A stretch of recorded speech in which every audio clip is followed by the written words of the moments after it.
Welcome back. We're continuing the news.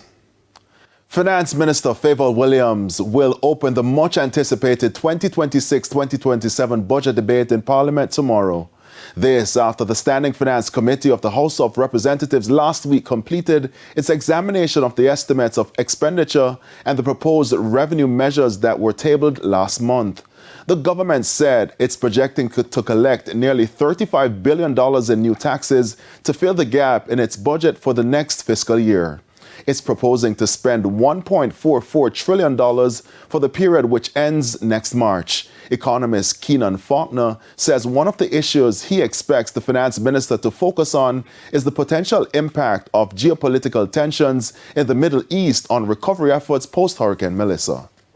I believe it will be important for the minister to touch on several points. I expect that she will give more details on the establishment and operationalization of the National Reconstruction and Resilience Authority and disclose the broad parameters of the rebuilding phase that is about to commence.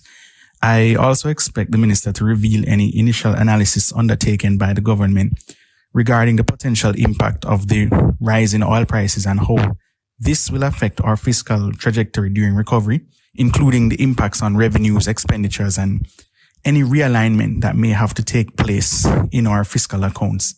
Mr. Faulkner says Mrs. Williams should also update the country on the ongoing wage negotiations with public sector unions.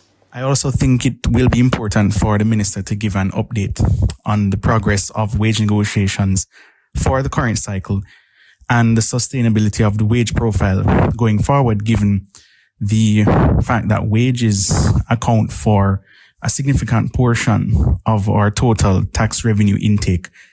Growth at this point will also be imperative, and I think the minister may want to outline any potential inducements the government is prepared to give at this time in order to accelerate recovery and also disclose any further plans the government may have to cushion the expected increase in the cost of living for the most vulnerable due to the current oil supply shock in the Middle East.